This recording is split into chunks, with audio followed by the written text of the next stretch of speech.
자, 두 분도 어제 많이 좀 놀라셨을 텐데 이종훈 평론가 어제 어떻게 보셨습니까? 네, 그러니까 있어서는 안 되는 일이 이제 벌어진 이제 거고요.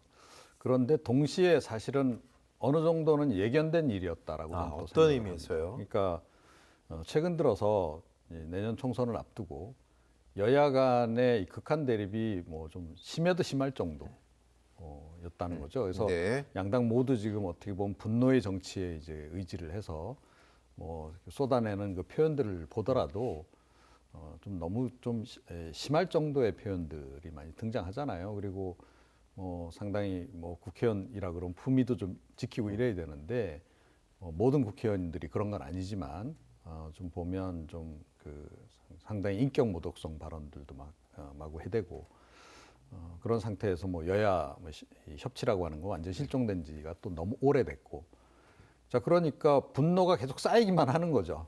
예, 그런 정치권을 보면서 또 그 중에서 약간 팬덤에 속해 있는 그런 사람들 같은 경우는 더욱 더 상대에 대한 이제 뭐 증오감만 잔뜩 팽배해 있는 그런 상태.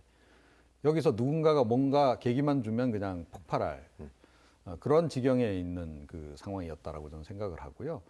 그리고 이 정치권이 앞으로도 좀 조심해야 될 부분이 이 최근 들어서 이 사회적 일종의 병리 현상으로서 고독한 늑대도 굉장히 증가했다라는 거죠. 네. 그래서 뭐 사실은 지난해 한 해 동안에 묻지마 그 살인이라든가 이런 사고들이 많았었잖아요.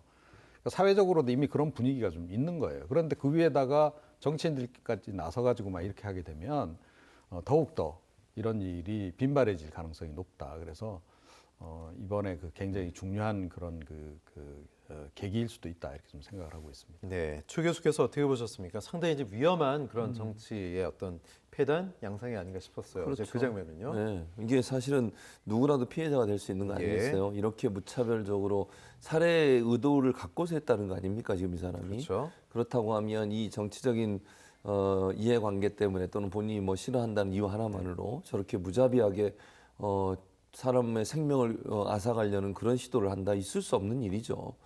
그리고 이렇게 이제 뭐 이재명 대표가 물론 피해자가 됐지만 다른 누구라도 저런 상황이라면 똑같은 상황을 또 당할 수도 있는 거 아닙니까? 왜냐하면 정치인들은 대중들과 늘 가까이 있을 수밖에 없고 스킨십이 필요하니까 경계가 좀 느슨해질 수밖에 없는 구조 속에서 네. 총선이 치러질 수밖에 없는데 이 과정에서 결국 저런 일이 또 일어날 수 있다는 위험성이 있기 때문에 저는 대단히 위험하고 우리나라의 민주주의에 대한 테러라고 생각을 하고요.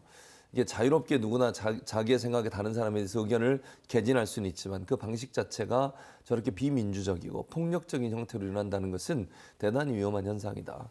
이종훈 평론가 말씀처럼 기본적으로 정치권 내에 어떤 그 반대 세력에 대한 비난 그리고 악마화 이런 부분들이 결국은 저런 결과까지도 불러온 요인이 됐다고 저는 생각해요. 본인이 개인적으로 갖고 있는 분노가 그런 정치인들의 발언이나 아니면 네. 정치인들의 어떤 프레임 이런 부분들에 더 경도되다 보면 그 분노가 극대화되고 그것이 결국은 폭력적인 행동으로 나올 수 있는 위험성이 있는데 그런 하나의 사례라고 볼 수 있기 때문에 좀 정치권이 비판을 하되 협치도 하고 대화도 하고 설득하려는 부분도 있어야 되고 이런 부분들이 좀 많아져야 되지 않겠나 이런 생각이 듭니다. 네.